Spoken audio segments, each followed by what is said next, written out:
but mainly these are just for medical reasons only. Unlike the wigs that you buy from the beauty supply store, these are medically treated only for people that have problems, such as if they have a head injury, in an area where the hair is not going to grow back or have some type of scarring, we will put a piece in that area where the hair is missing. We can also get it to match up.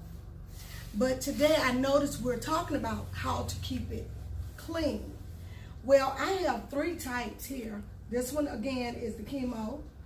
This one has the netting in it with a little polyurethane in it. This one also is like a mesh type of netting. But also I wanted to show you all this particular one. And if y'all notice, it has some tearing. And this is a result of not caring for it properly. Using the wrong type of shampoo. We don't put any shampoo on it that has sulfur on it because it breaks down the poly around the unit, okay? Most people get confused sometimes with what's a unit and what's a system. And I notice a lot of people are making their own wigs with the stocking caps and the glue, like a quick weave. Those are not units, and they're not systems. These are systems, and these are units. And so I like to tell people that wear them how to really clean them, and I use 99% alcohol. I spray it on the unit. I also use a brush to clean the residue of the adhesive off. Also, I don't use any lace front glue. We have adhesive that's specifically for the unit. Yes. Now, why wouldn't you use lace front glue on your cranial prosthesis?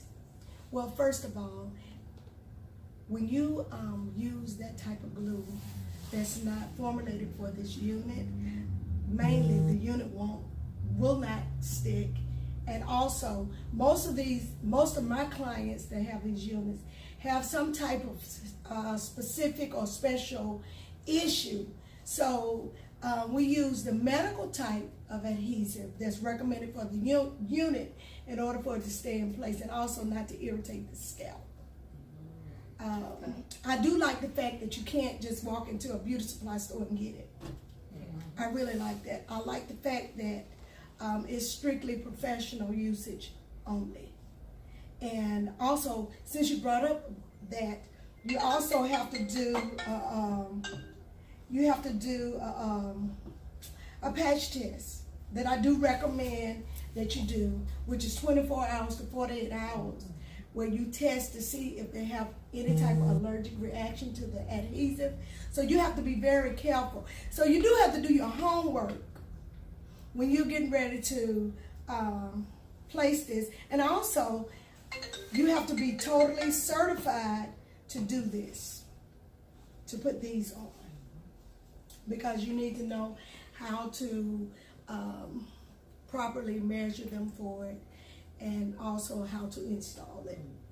So that client needs to come in and be prepped, yes, measured, yes, because this will be a customized unit, system, and cranial that they'll be getting put on their heads. Now, as far as the shampoo, you said that you do not use shampoo that has sulfur in it, so you use sulfate-free shampoo. I do. Why would you use sulfur-free shampoo? Well, once again, the sulfur in the shampoo, a lot of what I found out being a certified practitioner, I found out that sulfur is not good for my client because a lot of them either have some type of scalp disorder, going through chemo, plus also the sulfur in the shampoo on these cranial prosthetics will break down the poly that keeps the unit together. It'll break it down faster. And if I'm not mistaken, I think I showed you all this particular one, and I don't know if you all can see it, but this one is torn. This comes from improper cleaning improper shampoo, and this is a great unit, but it has been torn. So also, we have to be trained to repair the unit and put it back together, because our clients would have paid good money for these. And so you want them to last. My whole purpose for educating people on how to shampoo, even your medical wigs, you know, we have this program where you can actually drop your wig off and get it cleaned, get it reset, and you know, and we just help educate people to get the proper units and system, and even wigs that will last a long time and also would be good for their health as well. Okay. Now, after you shampoo it, do you blow dry? Do you let it air dry? How do you dry it? Well, depending on the style that I'm going to render on the unit, I do have some units that I do air dry, because they wear it like in the natural state, you know, just the natural look. If it's just a natural look, I normally let it air dry. I place it on a fitted head that's the same size as the client's, and I let it dry. I do have some that I can actually blow dry, and when I want it to have that body, I don't blow it straight. I just sort of blow in a circular motion to allow the hair to be free to dry, and it dries very well. It dries very well. I don't use a lot of heat on it, because if I'm going to curl it, that's heat I'm gonna use also, but mainly I use like a warm blow dryer. It normally dries. I do that because I want to preserve the life of the unit. Okay. Now, the different systems that we do use, silk, Yes. the all skin, Yes. the polyurethane, and the mesh. Yes. Would you clean those the same? I would, but I want to bring out the purpose why we use the different types of bases for the units. I use silk when people hair is thin. See, because a lot of times people think that for these medical cranials, it's just for people that's bald, and that's not the issue. If they're thinning and they have an area that's really thin and it's very noticeable, we can order or customize them a unit that will fit in that area where their hair is thin, and that's when I would use like the silk or the mesh. Okay, so it can still have that ventilation, and we can still treat that scalp and everything, and then they can still have the look that they're trying to achieve while they're going through the process of getting their treatments done. Now with the poly, I use when you're totally bald, because it actually stays in place in that area where you've lost your hair, and it does not cause them to sweat, and it's really good for their skin.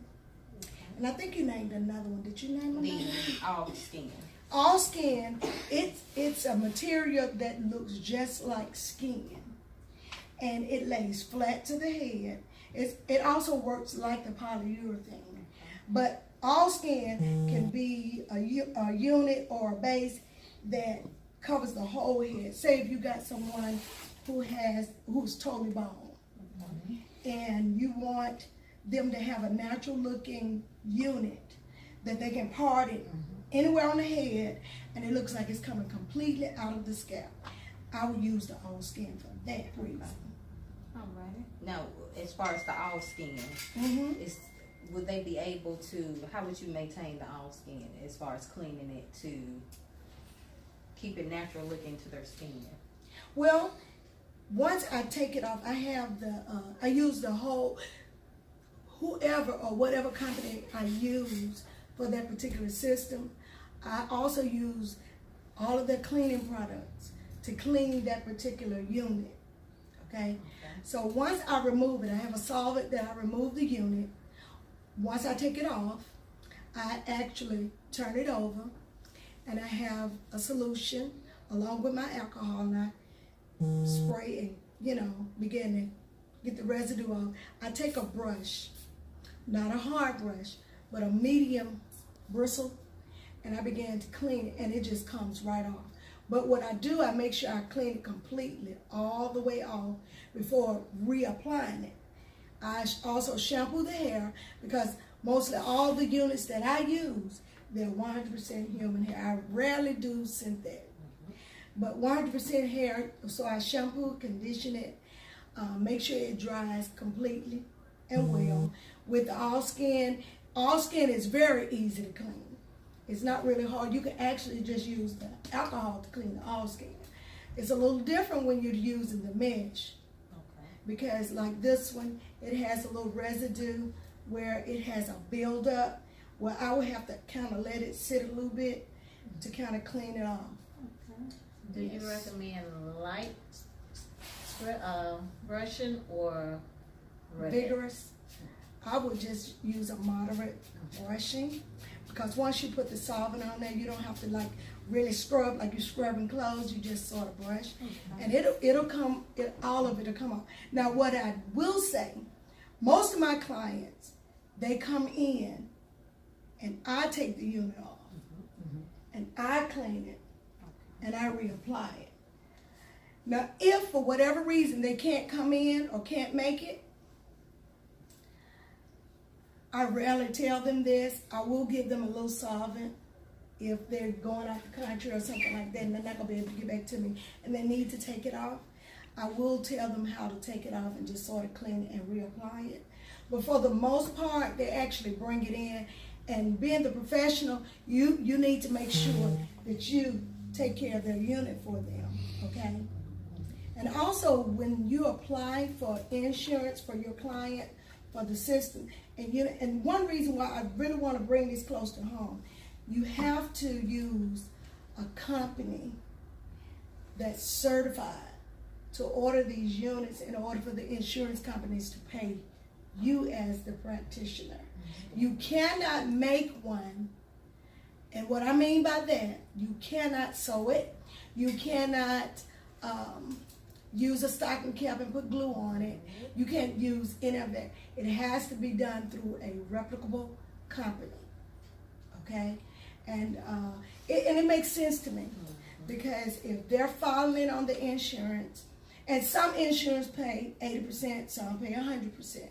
It just all depends on what type of insurance they have. But you want to go through a good company to give the people what they need, and don't ever try to shortcut them, you know. And so I like to tell others that are certified, please make sure you clean these for health reasons. You don't want to leave no glue on their heads. You know, you don't want to do anything that, and you don't, look, germs, and you see, we're talking about health issues. You want to make sure that it's clean, you know, and it's very important. This is a very clean one, isn't it? Yeah, and I cleaned this one earlier. This one is very good and ready to be used again, ready to go back on the head. And like again, I said, this is just a topper. So this particular client has hair around this way. And so her piece fits around this part of her head. And it fits very nicely. And it matches the rest of her hair. Okay. Ms. Robinson, can you kind of touch bases on what can occur when you do not properly clean your cranials, your units? Well, first of all, you will have a buildup. Several things can happen with this. A lot of, one thing is important. It's just like cleaning your body. You have to put some water to it, you know. If you don't, it can set up infections. It can create scalp disorders up under here. Anything that's covered up that you don't allow oxygen to get to and properly take off, it can become an infected area. So one thing you don't want to do is create that. Also, you do not want to don't take no shortcuts in getting glue. Well, I done ran out of this glue, I'm just gonna run to the beauty supply store. Don't do that, because see, a lot of things can happen up under there. The client could be allergic to it and you don't know it. and then you'll have another problem on your hand. It's always good to do proper maintenance because we're trying to promote health. Exactly. Okay, and we're trying to educate our people, and especially those that are wearing these, how to take care of them in order to continue to grow in your business. You want to practice doing things correctly. Yeah. After you shampoo, Ms. Robinson, do you do any special conditioning, moisturizing treatments to it to kind of keep the shine on it, or? If it's a very good piece and you're conditioning it properly, the shine will come back. Okay, that's one reason why you wanna always take it to a professional so that they can keep it in good health. And I say health because as long as their hair looks good, feels good, and their cranial, their head is looking good up under there. See, I always tell people, I'm not just here to make this up here look good. When you take it off, I want to make sure up under there is just as good as what it looks like on top. Exactly. Okay? So you always want to promote healthy scalp, healthy hair. Okay? Yes, because health is wealth, so Oh yeah. we have to make sure we take care of ourselves. So I want to ask you all a question. When people come in and you do their wigs, or if they come in with a wig, do you educate them to let them know it's okay to wear a wig, but you need to make sure you take care of what's underneath? Yes. All the time. Yes. Okay. All the time. Are they receptive to what you're saying? Yes, they are. Yes. Okay, well that's good. Because most of my clients now who are wearing wigs, Mm-hmm. it's because of hair loss. Mhm. And they're what has transitioned from relaxer to natural. Okay. And they option was to wear a wig, especially with like the traction alopecia around their hairline. Yeah. And they have to maintain bi-weekly regimens where they have to take their hair and shampoo it. Most of the time they'll braid their hair up. Then they'll take their hair down, shampoo it, condition it, and braid it back up. And then they'll cleanse their wig. A lot of clients like to sleep in their wigs, and I advise them not to. Why? First of all, it's kind of mad up. They got for the ones like of mature age, they sweat at night. Okay.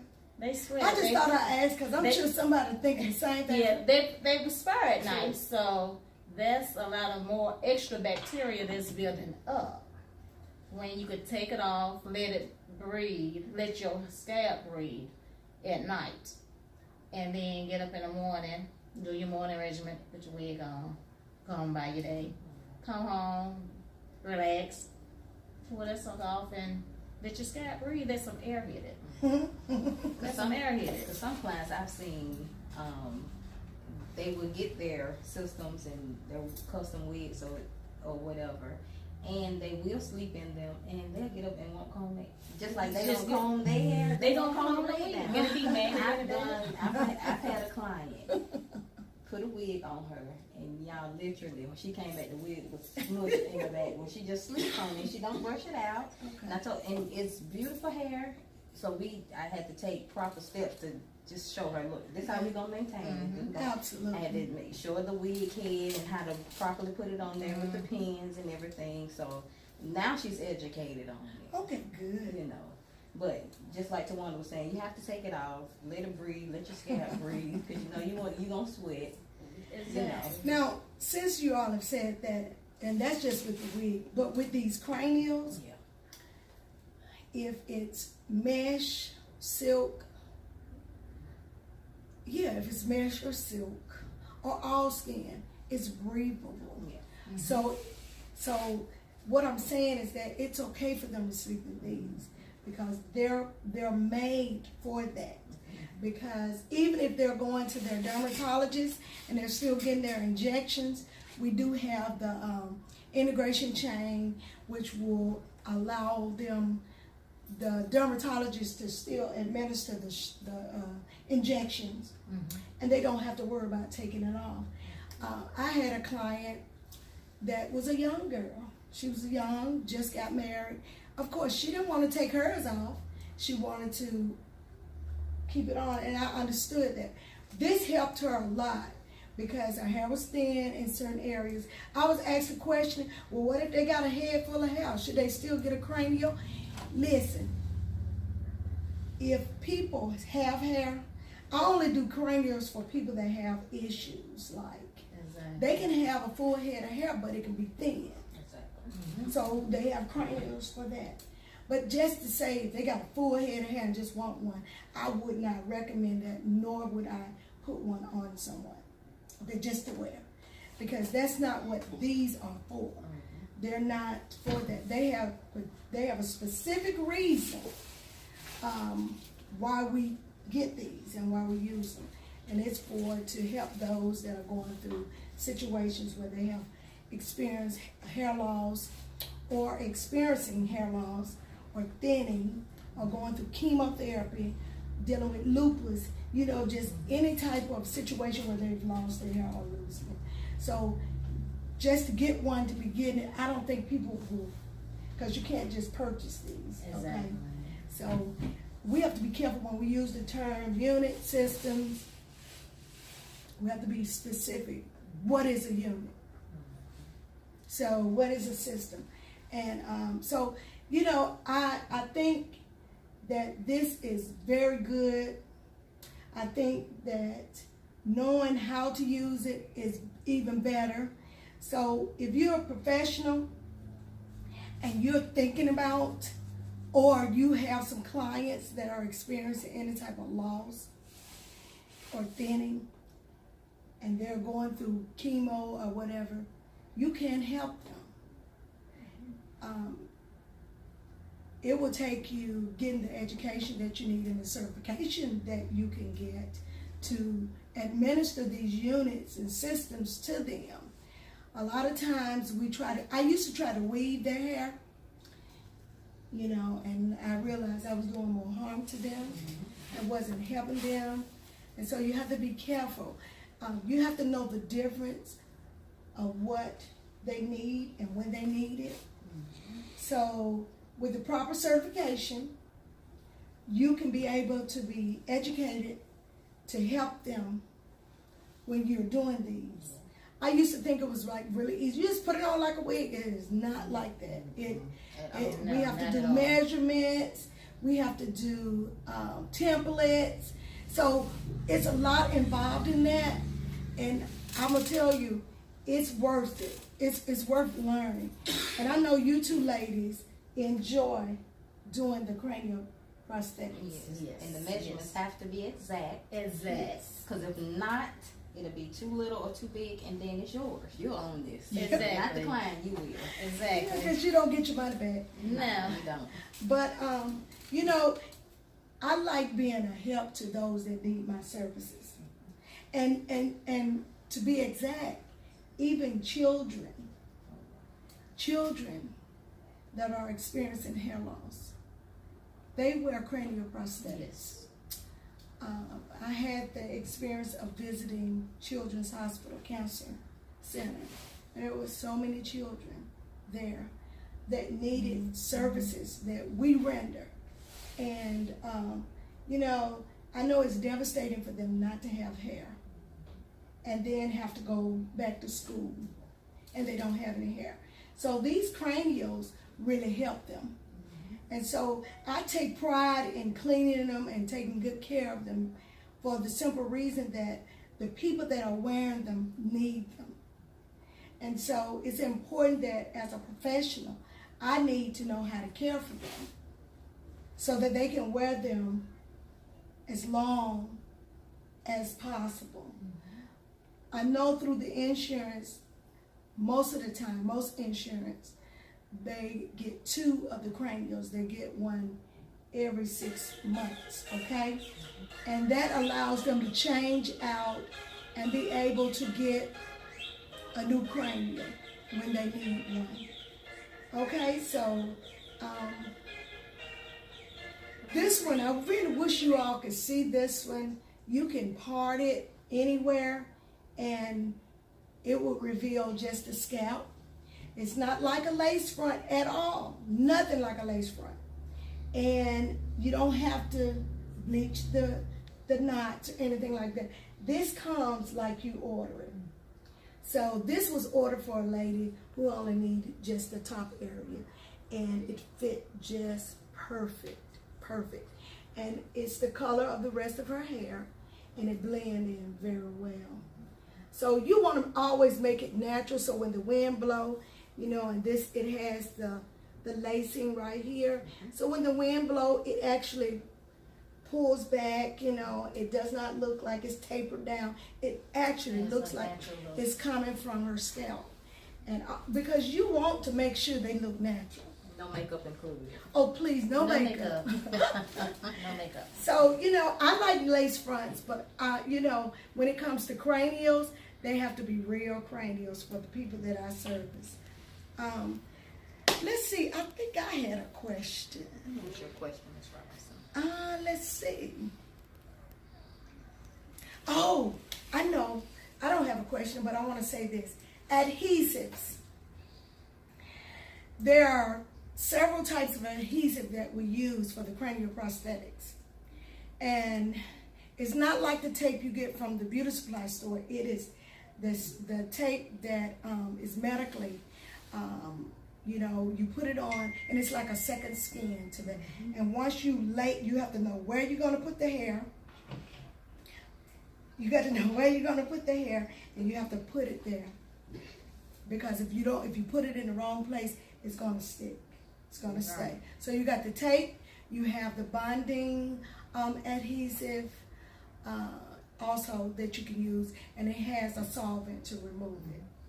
I think I've covered pretty much everything that I wanted to cover today, and hopefully I've helped someone to understand what a cranial prosthesis is, and if there's somebody that's looking at the show now that may know someone who needs one, or you know, need to have their scalp checked, or please feel free to inbox us. Any questions that you may have, please contact us. Please send in your comments and your thoughts. They will be appreciated, and we will respond to you if you have questions. We'll try to answer them as soon as possible. Once again, this is P2P Nation, and just piggyback off of what Dr. Robinson said. If y'all have any questions, please let us know. You can reach me at SwanaJ at SwanaJHairDesigns.com. Stephanie could be reached at Stephanie.Bennett81@gmail.com. and I can be reached at wigsbysuzette64@gmail.com. And let's not forget Greg. Oh yeah, Mr. Greg. What's Greg's? Greg Bays. Greg Bays for hair at AOL.com. Absolutely. And we will also, after the show is posted, we'll post these pictures, cranials a little closer for you to see more vividly. And if you have any questions, especially like with the build-up and stuff, contact us. We're here to serve you. We're here to help. That's what we're here for. So, until next time, y'all, we'll see y'all later.